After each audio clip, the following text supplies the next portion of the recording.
Já alguma vez imaginou acordar um dia e descobrir que as suas filhas nunca mais voltarão a falar, que o som das suas vozes, das suas gargalhadas, dos carinhosos papá simplesmente desapareceram para sempre?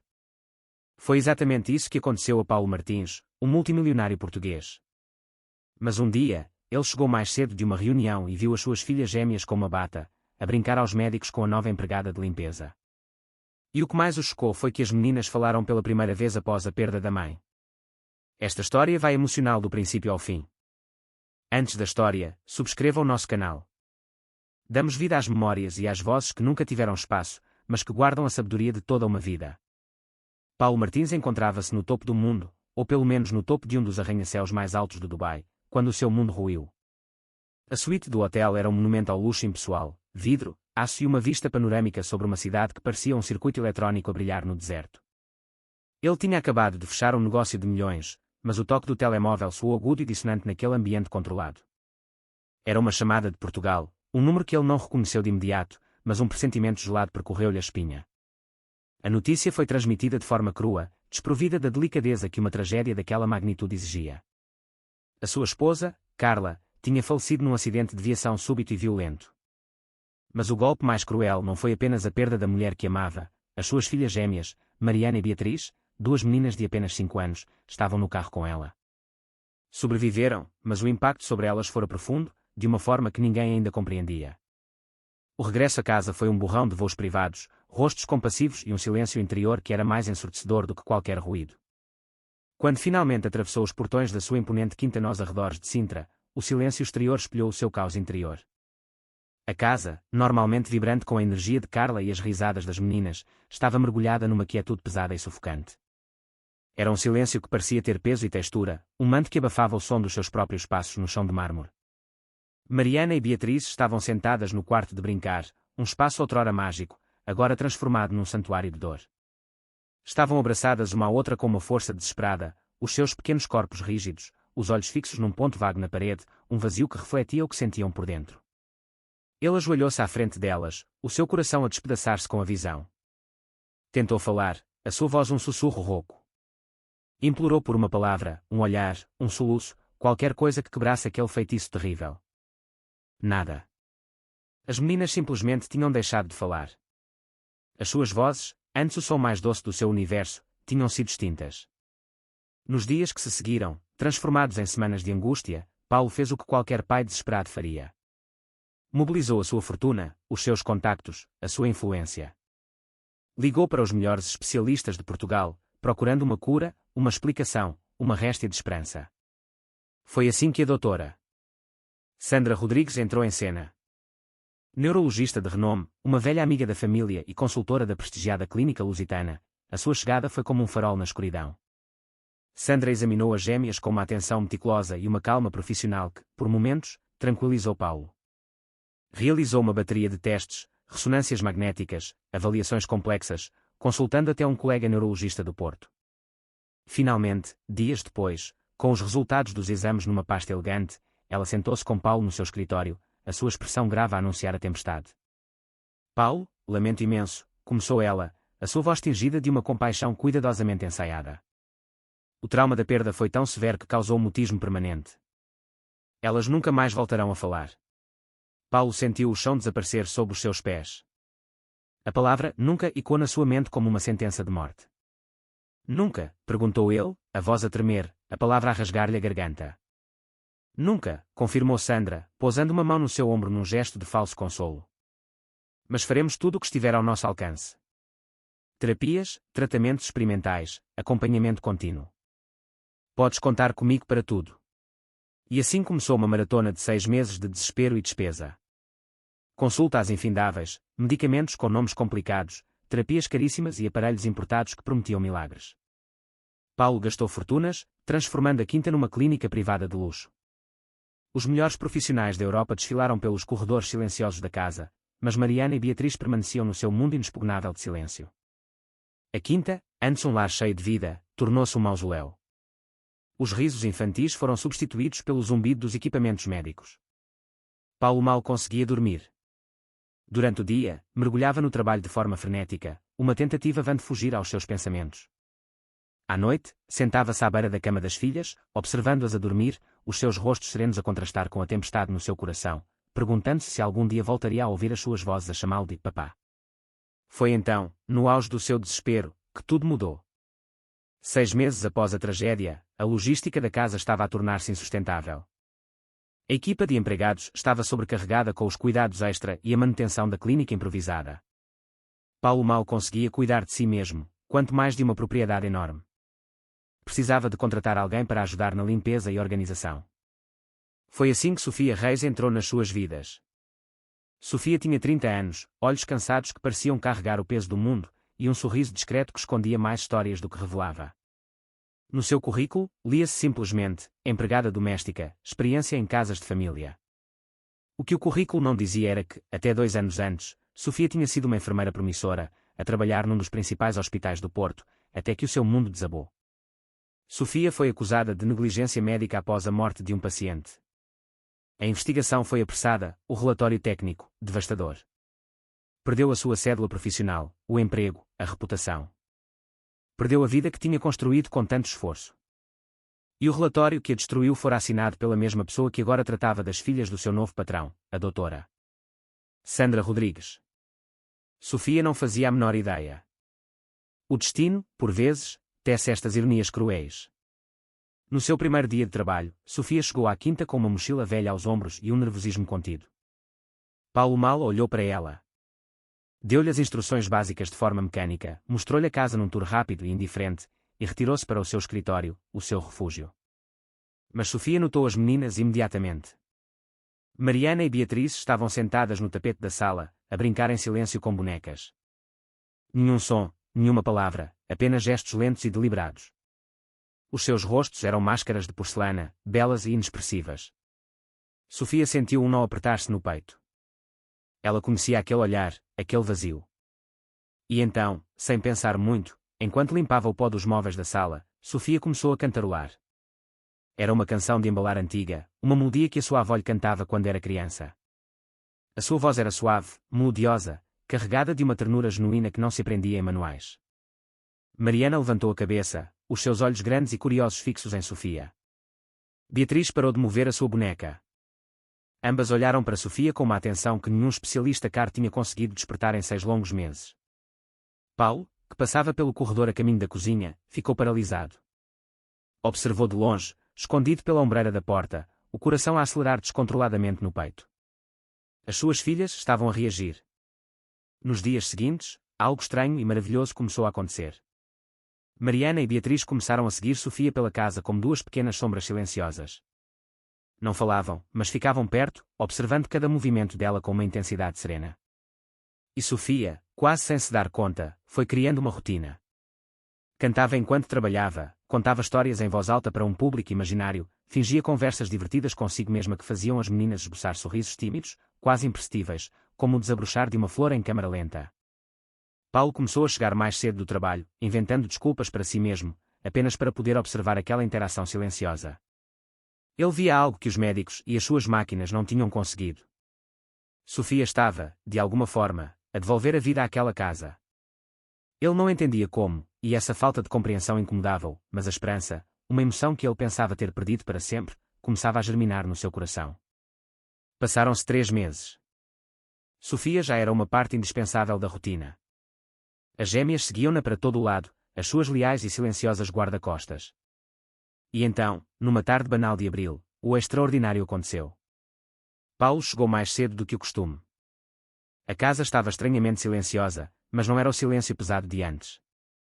Era um silêncio expectante. Subiu as escadas devagar e ouviu risinhos abafados vindos do quarto das meninas. Abriu a porta com uma lentidão agonizante, com medo de que o som pudesse quebrar o que quer que estivesse a acontecer lá dentro. O que ele viu deixou-o paralisado. Sofia estava deitada num colchão no chão, com os olhos fechados, a fingir que estava doente. Mariana e Beatriz estavam ao seu lado, vestindo batas brancas de brincar, com estetoscópios de plástico pendurados ao pescoço. Estavam a brincar aos médicos. E então, o milagre. Mamã, tens de tomar o remédio, disse Mariana, a sua voz fininha mas perfeitamente clara, cortando o silêncio de meses como um raio de sol. Sim, mamã, senão não ficas boa, completou Beatriz, segurando uma seringa de brinquedo com uma seriedade profissional. Paulo sentiu as pernas fraquejarem. Lágrimas quentes rolaram pelo seu rosto sem controlo. Ele tapou a boca com a mão para abafar um soluço que ameaçava explodir do seu peito e simplesmente desabou ali, encostado ao umbral da porta. Elas tinham falado. Pela primeira vez em meio ano. As suas filhas tinham falado. Sofia abriu os olhos, assustada ao ver Paulo ali, e levantou-se de um salto, envergonhada. Senhor Martins, eu não queria. Elas começaram a brincadeira e eu não quis desapontá-las. Mas Paulo levantou a mão, ainda a chorar, incapaz de formar palavras. Entrou no quarto, ajoelhou-se em frente às meninas e abraçou-as com uma força que continha 6 meses de dor, medo e saudade. Papá, estás a chorar? Perguntou Mariana, confusa. Não é nada, minha princesa. É só felicidade, respondeu ele, a voz embargada. Naquela noite, a euforia de Paulo era tal que ele ligou imediatamente à doutora Sandra, esperando que ela partilhasse da sua alegria. A reação dela, no entanto, foi estranhamente fria.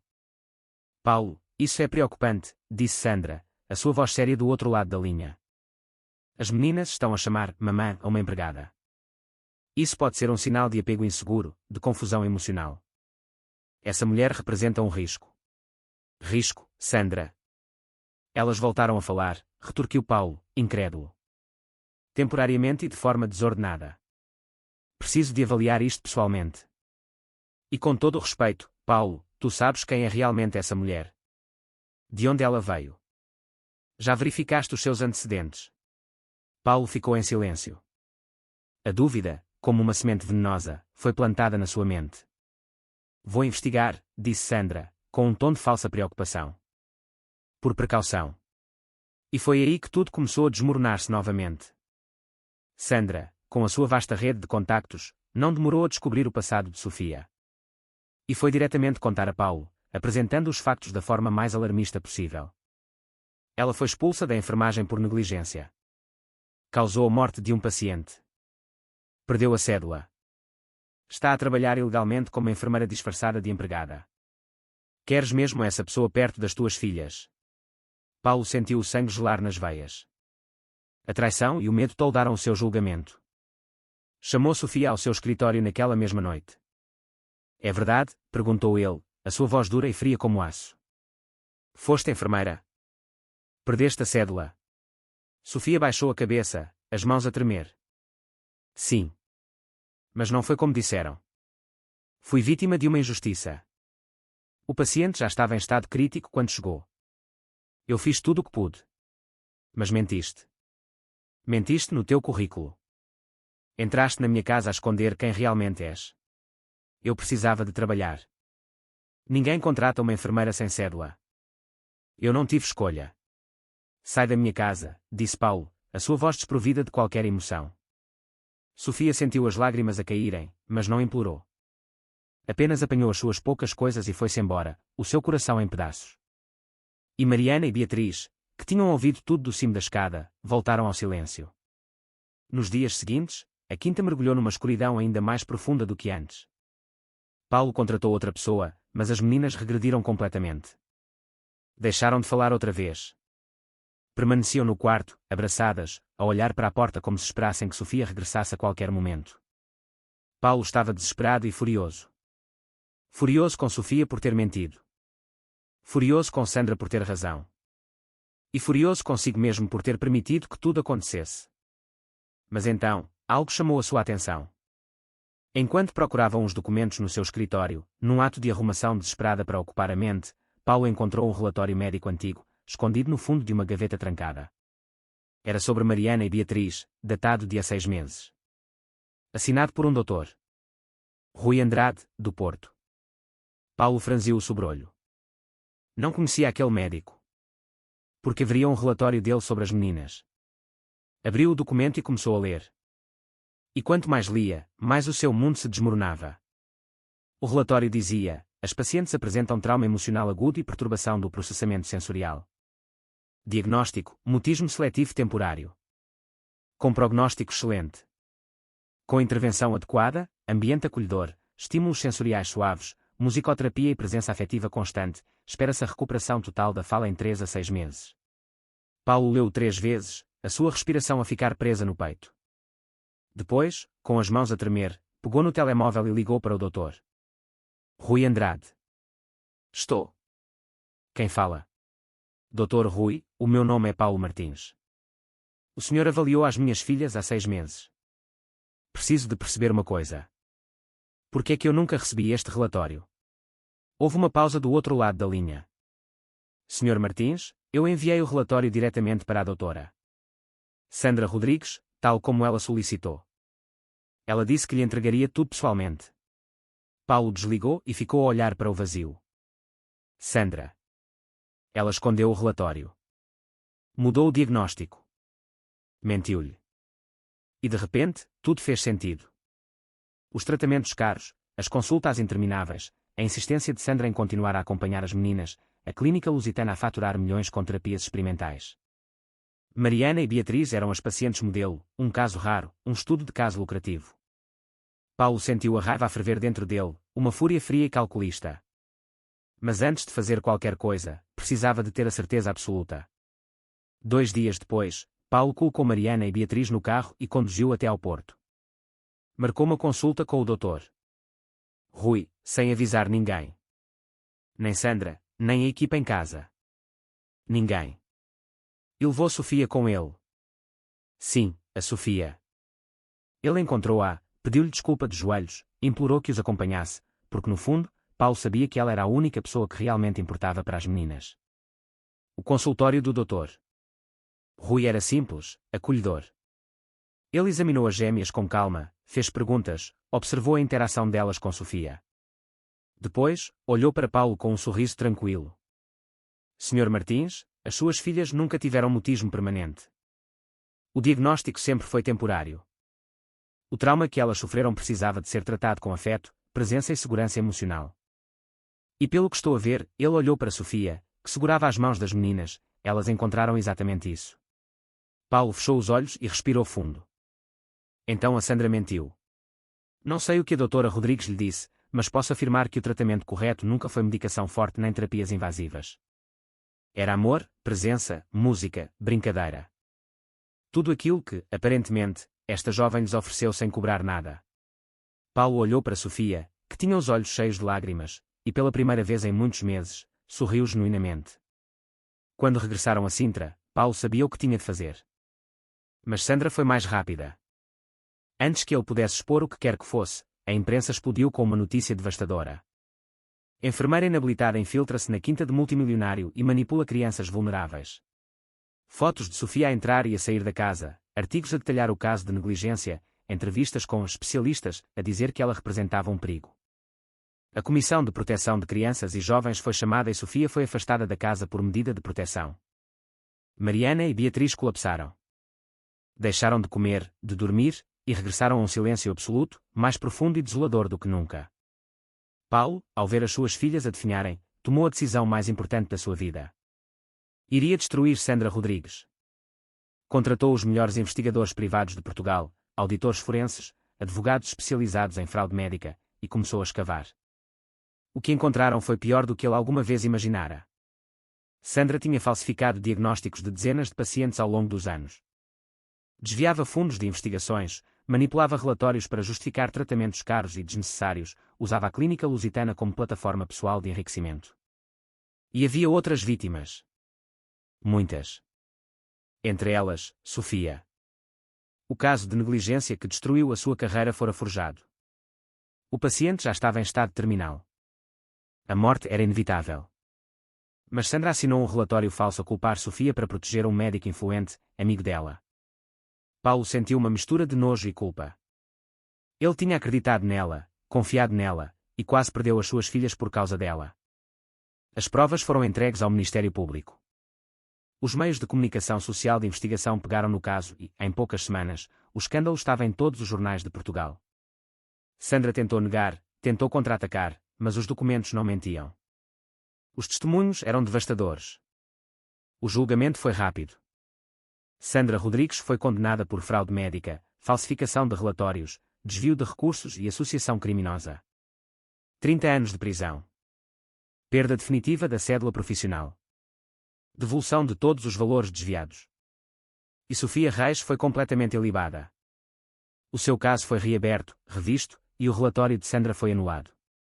Recuperou a sua cédula profissional e recebeu um pedido de desculpas público. Mas nada disso importava tanto como o que aconteceu no dia em que ela voltou à quinta. Paulo abriu a porta. Sofia estava ali, nervosa, a segurar uma pequena mala. As meninas pediram para voltares, disse ele, a voz embargada. E então, de dentro da casa, duas vozes gritaram em uníssono, Sophie. Mariana e Beatriz desceram as escadas a correr e lançaram-se nos seus braços, a chorar, a rir, a falar sem parar. Voltaste. Sabíamos que voltavas. Não te vais mais embora, pois não? Sofia abraçou as duas com força, as lágrimas a correrem livremente pelo seu rosto. Nunca mais, minhas princesas. Nunca mais. Paulo observava a cena de longe e finalmente entendeu. Tudo o que as suas filhas precisavam não podia ser comprado. Era presença. Era afeto. Era a Sofia. Nos meses seguintes, a quinta transformou-se por completo. Deixou de ser um lugar frio e silencioso. Agora tinha música, risos, vida.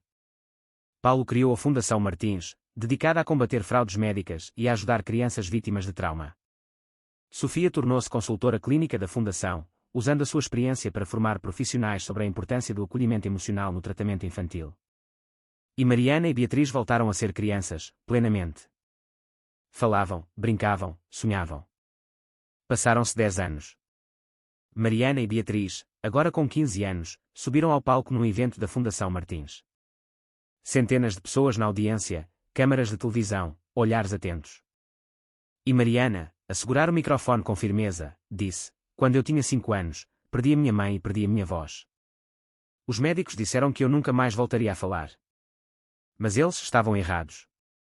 Porque uma mulher simples, com um coração enorme, mostrou-me que a cura não vem de medicamentos caros nem de máquinas modernas. Vem do amor. Vem da presença. Vem de alguém que realmente se importa. A Sofia salvou-nos. E hoje, eu quero ser como ela. Quero salvar outras crianças. A audiência explodiu em aplausos. Sofia, sentada na primeira fila, chorava. Paulo, ao seu lado, pegou na sua mão e sussurrou: obrigado por tudo. Hoje, Mariana é médica pediatra, especializada em traumas infantis.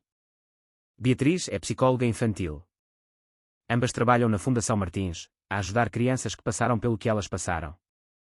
Sofia é a diretora clínica da Fundação e a madrinha oficial das gêmeas. Visita a casa todas as semanas, janta com a família, e é considerada uma parte inseparável das suas vidas. E Paulo aprendeu que ser multimilionário não significa nada se não estiveres presente.